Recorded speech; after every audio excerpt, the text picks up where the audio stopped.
Hi friends, welcome to our channel Ramana sports analysis. Friends, ఈ వీడియోలో మనం డిస్కస్ చేయబోయే విషయం ఏంటంటే లక్నో, కేకేఆర్ ఈ రెండు టీమ్స్ గురించి కొన్ని లేటెస్ట్ అప్డేట్స్ అయితే ఉన్నాయి. దాని గురించి అయితే ఈ వీడియోలో చూద్దాం. ఫ్రెండ్స్, మన ఛానల్లో ఐపీఎల్ పై వచ్చే చిన్న పెద్ద అప్డేట్ ఏది కూడా మిస్ అవ్వకుండా ఉండాలంటే ఇప్పుడే మన యూట్యూబ్ ఛానల్ కి అయితే సబ్స్క్రైబ్ చేసుకోండి, పక్కనే ఉన్న బెల్ ఐకాన్ అయితే క్లిక్ చేయండి.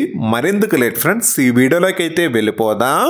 First update, Lucknow team coaching staff లో భారీ మార్పులు అయితే రాబోతున్నాయి.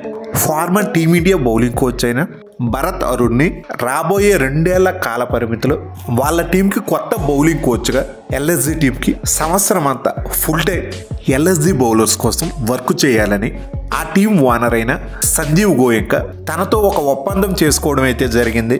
ఎల్ఎస్జీ మాత్రం చాలా మంచి బ్రిలియంట్ మూవ్ అయితే తీసుకుంది. ఆ టీంలో చాలా మంచి క్వాలిటీ ఇండియన్ ఫాస్ట్ బౌలర్స్ అయితే ఉన్నారు. వాళ్ళందరినీ మంచి సూపర్ స్టార్స్ గా తీర్చిదిద్దేందుకు భరత్ అరుణ్ అయితే మాత్రం ఒక పర్ఫెక్ట్ ఫిట్ గా అయితే ఉంటాడు. గతంలో టీమిండియాకి సుదీర్ఘ కాలం పాటు బౌలింగ్ కోచ్ గా అయితే తన సర్వీసెస్ అనేవి ఇచ్చాడు. తన టెన్యూర్ లోనే జస్ప్రీత్ బుమ్రా, ఉమేష్ యాదవ్, మొహమ్మద్ షమి, ఇషాంత్ శర్మ లాంటి ప్లేయర్స్ ని నెక్స్ట్ లెవెల్ బౌలర్స్ గా అయితే తీర్చిదిద్దాడు. అలాగే ప్రస్తుత కేకేఆర్ టీంలో హర్షిత్ రాణా, వైభవ్ అరోరా లాంటి ప్లేయర్స్ ని గేమ్ చేంజింగ్ ప్లేయర్స్ లా మార్చడంలో కూడా తన కృషి అయితే దాగుంది. ఐపీఎల్ 2022 నుంచి 2025 వరకు గత 4 ఏళ్లుగా కేకేఆర్ టీం తరఫున భరత్ అరుణ్ అయితే బౌలింగ్ కోచ్ గా అయితే పనిచేశాడు. కేకేఆర్ టీం నుంచి భరత్ అరుణ్ బయటకు వచ్చేసాక సిఎస్కే టీం కి బౌలింగ్ కోచ్ గా చేరుతాడని టైమ్స్ ఆఫ్ ఇండియాలో ఒక కథనం అయితే వచ్చింది. దాని మీద సిఎస్కే టీం అఫీషియల్స్ అయితే వెంటనే డిస్లైన్ చేయడం అయితే జరిగింది. సిఎస్కే టీం కి అయితే వేరే ప్లాన్స్ అయితే ఉన్నాయి. వాళ్ళు బ్రేవోని బౌలింగ్ కోచ్ గా తెచ్చుకోవాలని చూస్తున్నారు. ప్రస్తుతం లక్నో టీంలో యంగ్ టాలెంటెడ్ ఫాస్ట్ బౌలర్స్ అయిన ఆకాశ్ దీప్, ఆవేశ్ ఖాన్, మోషన్ ఖాన్, ప్రిన్స్ యాదవ్, మయాంక్ యాదవ్, శార్దుల్ ఠాకూర్ ఇలాంటి మంచి పొటెన్షియల్ బౌలింగ్ లైనప్ అయితే ఎల్ఎస్జీ టీం సొంతం. వీళ్ళందరినీ వరల్డ్ క్లాస్ ఫాస్ట్ బౌలర్స్ గా తీర్చిదిద్దేందుకు భరత్ అరుణ్ అయితే చాలా చక్కగా అయితే ఉపయోగపడతాడు. అలాగే ఎల్ఎస్జీ కోచింగ్ స్టాఫ్ లో భరత్ అరుణ్ తో పాటు మరికొన్ని మార్పులు అయితే రాబోతున్నాయి. ఆ టీం మెంటర్ గా ఉన్న జహీర్ ఖాన్, హెడ్ కోచ్ గా ఉన్న జస్టిన్ లంగర్, వీళ్ళిద్దరిది కూడా మరి ఈ సంవత్సరంతోనే వాళ్ళ కాంట్రాక్ట్స్ అయితే ముగిసాయి. జహీర్ ఖాన్ వరకు అయితే మాత్రం ఒక క్లియర్ కట్ క్లారిటీ అయితే ఉంది. తన మీద ఎల్ఎస్జీ టీం మేనేజ్మెంట్ అయితే అసంతృప్తితో అయితే ఉంది. జహీర్ ఖాన్ కి ఇచ్చిన 1 year కాంట్రాక్ట్ ముగియగానే దాన్ని పొడిగించకూడదని ఎల్ఎస్జీ టీం మేనేజ్మెంట్ అయితే భావించడం జరిగింది. తన వర్కింగ్ స్టైల్, తన టెన్యూర్లో ఎల్ఎస్జీ టీం పనితీరు కూడా మెరుగుగా ఉండకపోవడంతో ఎల్ఎస్జీ మేనేజ్మెంట్ అయితే ఈ నిర్ణయం అయితే తీసుకుంది. అదే జస్టిన్ లంగర్ విషయంలో చూసుకుంటే తను హెడ్ కోచ్ గా వచ్చాక లాస్ట్ 2 years లో ఏ సీజన్ లో కూడా ఎల్ఎస్జీ టీం అయితే ప్లే ఆఫ్స్ కి అయితే క్వాలిఫై కాలేదు. జస్టిన్ లంగర్ ని రిమూవ్ చేసి ఎవరైనా ఇండియన్ ప్లేయర్స్ ని హెడ్ కోచ్ గా తెచ్చుకునేందుకు ఎల్ఎస్జీ టీం మేనేజ్మెంట్ అయితే ఒక ఆలోచన అయితే చేస్తుంది. అతి త్వరలో రాబోయే మరికొన్ని రోజుల్లో ఎల్ఎస్జీ టీం అయితే మరిన్ని బిగ్ డెసిషన్స్ తీసుకోవడానికి సిద్ధంగా అయితే ఉంది. నెక్స్ట్ అప్డేట్, ఐపీఎల్ 2023 సీజన్ నుంచి 2025 సీజన్ వరకు గత 3 ఏళ్లుగా కేకేఆర్ టీం హెడ్ కోచ్గా పనిచేసిన చంద్రకాంత్ పండిట్ రాజీనామా చేయడం అయితే జరిగింది. ముఖ్యంగా తన టెన్యూర్లో ఐపీఎల్ 2024 సీజన్లో కేకేఆర్ టీం అయితే థర్డ్ టైం ఛాంపియన్గా అయితే నిలిచింది. బట్ క్రెడిట్ మొత్తం గంభీర్ ఖాతాలోకి అయితే వెళ్ళిపోయింది. ఇలా వెళ్ళిపోవడానికి కారణం కూడా ఒకటి ఉంది. మరి గంభీర్ లేనప్పుడు మిగిలిన 2 సీజన్స్లో కేకేఆర్ టీం అయితే కనీసం ప్లే ఆఫ్స్ కూడా క్వాలిఫై అయితే కాలేకపోయింది. 2023 సీజన్లో 7th పొజిషన్, గంభీర్ ఉన్నప్పుడు 2024 సీజన్లో ఛాంపియన్, మరి తాజా 2025 సీజన్లో 8th పొజిషన్. కేకేఆర్ టీంకి 10 ఏళ్ల తర్వాత టైటిల్ గెలిపించిన విన్నింగ్ కెప్టెన్ శ్రేయస్ అయ్యర్ని వదిలిపెట్టడంలో, అలాగే 2025 మెగా ఆక్షన్లో వెంకటేష్ అయ్యర్ కోసం 23,75,00,000 పెట్టి తనని బై చేయడంలో హెడ్ కోచ్ అయిన చంద్రకాంత్ పండిట్ తన ఒత్తిడి కారణమని వార్తలైతే వస్తున్నాయి. వెంకటేష్ అయ్యర్ తన సొంత రాష్ట్రమైన మధ్యప్రదేశ్ ఆ స్టేట్కి చంద్రకాంత్ పండిట్ హెడ్ కోచ్గా పనిచేశాడు. అప్పటి నుంచి వెంకటేష్ అయ్యర్కి చంద్రకాంత్ పండిట్కి మధ్య చాలా మంచి అనుబంధం అయితే ఉంది.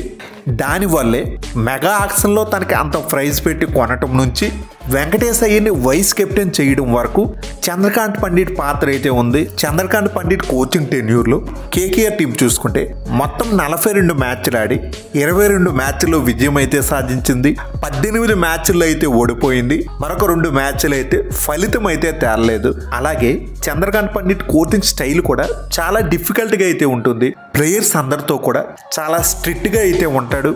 గతంలో నమీబియా దేశానికి చెందిన డేవిడ్ విస్సే 2023 సీజన్లో కేకేఆర్ టీం తరపున ఆడేటప్పుడు మరి తను చంద్రకాంత్ పండిట్ కోచింగ్ స్టైల్పై ఒక ఇంట్రెస్టింగ్ కామెంట్ అయితే చేశాడు. తన కోచింగ్ పద్ధతులన్నీ మిలిటరీ స్టైల్లో ఉంటాయని, మిలిటరీ ఆఫీసర్స్ ఎంత స్ట్రిక్ట్గా ఉంటారో తను కూడా ప్లేయర్స్ విషయంలో అలాగే వ్యవహరిస్తూ ఉంటాడని చెప్పడం అయితే జరిగింది. ఒక్క డేవిడ్ విస్సే అనే కాదు, సెవరల్ ఓవర్సీస్ ప్లేయర్స్ అయితే చంద్రకాంత్ పండిట్తో అడ్జస్ట్ అవ్వడానికి చాలా ఇబ్బంది పడేవాళ్ళు. మరి ఈ రీజన్స్ వల్లే అర్ధాంతరంగా కేకేఆర్ టీం హెడ్ కోచ్ పదవి నుంచి చంద్రకాంత్ పండిట్ అయితే వైదొలగవలసి వచ్చింది. ఇప్పుడు కేకేఆర్ టీం హెడ్ కోచ్గా ఆ టీం మాజీ ప్లేయర్ అయిన ఇయాన్ మార్గాన్ రాబోతున్నట్లుగా ఒక సమాచారం అయితే అందుతుంది. గతంలో 2020, 2021 ఈ 2 సీజన్స్లో కేకేఆర్ టీంని ఇయాన్ మార్గాన్ అయితే కెప్టెన్గా అయితే లీడ్ చేశాడు. మరి తన టెన్యూర్లో చూసుకుంటే 2020 సీజన్లో కేకేఆర్ టీం అయితే 5th పొజిషన్లో అయితే నిలిచింది. అదే 2021 సీజన్లో చూసుకుంటే కేకేఆర్ టీంని ఫైనల్ వరకు అయితే తీసుకువెళ్ళాడు. ఆ మ్యాచ్లో సిఎస్కే చేతిలో 27 పరుగుల తేడాతో కేకేఆర్ టీం అయితే ఓడిపోవడం అయితే జరిగింది. ఇయాన్ మార్గాన్ అయితే 2019 ఇయర్లో ఇంగ్లాండ్ క్రికెట్ టీంకి మేడిన్ ఓడిఐ వరల్డ్ కప్ని అయితే గెలిపించాడు. ఇయాన్ మార్గాన్ యంగ్ ప్లేయర్స్ని అయితే ప్రోత్సహిస్తాడు. కూల్ టెంపర్మెంట్ ఉన్న ప్లేయర్, కెప్టెన్గా మంచి టాక్టికల్ ప్లేయర్ అన్న మంచి గుడ్ నేమ్ అయితే ఉంది. ఇయాన్ మార్గాన్ కెప్టెన్సీ టెన్యూర్లో 2020, 2022 ఈ 2 సీజన్స్లో మొత్తం 24 మ్యాచ్ల్లో కేకేఆర్ టీం అయితే 11 మ్యాచ్లు అయితే గెలిచింది, 12 మ్యాచ్లు ఓడిపోయింది. ఒక మ్యాచ్ చూసుకుంటే టై అయ్యింది. తన విన్నింగ్ పర్సంటేజ్ చూసుకుంటే 45.83 అయితే ఉంది. ప్రస్తుతం కేకేఆర్ టీం అయితే చాలా స్ట్రగుల్ అవుతుంది. ఈ టైంలో ఇయాన్ మార్గాన్ హెడ్ కోచ్గా రావటం తన ముందైతే మాత్రం కొన్ని బిగ్గెస్ట్ ఛాలెంజెస్ అయితే ఉన్నాయి. రాబోయే సీజన్ కోసం కేకేఆర్ టీం ఏ ప్లేయర్స్ని రిటైన్ చేసుకుంటుంది, ఎవరిని రిలీజ్ చేస్తుంది, అలాగే రాబోయే సీజన్లో కెప్టెన్గా ఏ ప్లేయర్ని చూజ్ చేసుకుంటుంది, ఓపెనింగ్లో అలాగే వికెట్ కీపింగ్లో లాస్ట్ ఫ్యూ ఇయర్స్గా రిపీట్ అవుతూ వస్తున్న ప్రాబ్లమ్ని మార్గాన్ ఏ విధంగా సాల్వ్ చేస్తాడు. కేకేఆర్ టీం మాజీ హెడ్ కోచెస్ అయిన బ్రెండన్ మెక్కలం, చంద్రకాంత్ పండిట్ వీళ్ళిద్దరు టెన్యూర్లో కూడా ఈ ప్రాబ్లం అయితే ఉంది. 2022 సీజన్లో మెక్కలం హెడ్ కోచ్గా ఉండేటప్పుడే దినేష్ కార్తిక్ టీం నుంచి వెళ్ళిపోయాక ఫస్ట్ టైం ఈ ప్రాబ్లం అయితే స్టార్ట్ అయ్యింది. ఆ తరువాత 3 ఏళ్లగా చంద్రకాంత్ పండిట్ హెడ్ కోచ్గా ఉన్న దీనికైతే ఒక శాశ్వత పరిష్కారాన్ని అయితే చూపించలేకపోయాడు. మరి ఇద్దరు హెడ్ కోచ్లు సాల్వ్ చేయలేని ప్రాబ్లంని కొత్త హెడ్ కోచ్గా వచ్చే ఇయాన్ మార్గాన్ దీనికి ఏ విధంగా చెక్ పెడతాడు అనేది చూడాలి. మరి ఇది ఫ్రెండ్స్ ఎల్ఎస్జి, కేకేఆర్ ఈ 2 టీమ్స్ కోచింగ్ స్టాఫ్లో వచ్చే మార్పుల గురించి వీడియో. ఫ్రెండ్స్ ఈ వీడియో మీకు బాగా నచ్చినట్లయితే లైక్ చేయడం మాత్రం మర్చిపోవద్దు. అలాగే మన ఛానల్లో ఐపీఎల్పై వచ్చే రెగ్యులర్ అప్డేట్స్ ఏవి మిస్ అవ్వకుండా ఉండాలంటే ఇప్పుడే మన యూట్యూబ్ ఛానల్కి అయితే సబ్స్క్రైబ్ చేసుకోండి. పక్కనే ఉన్న బెల్ ఐకాన్ అయితే క్లిక్ చేయండి. నేను మిమ్మల్ని మరో ఇంట్రెస్టింగ్ వీడియోతో మళ్ళీ కలుస్తా. Thank you, by bye friends, జై హింద్.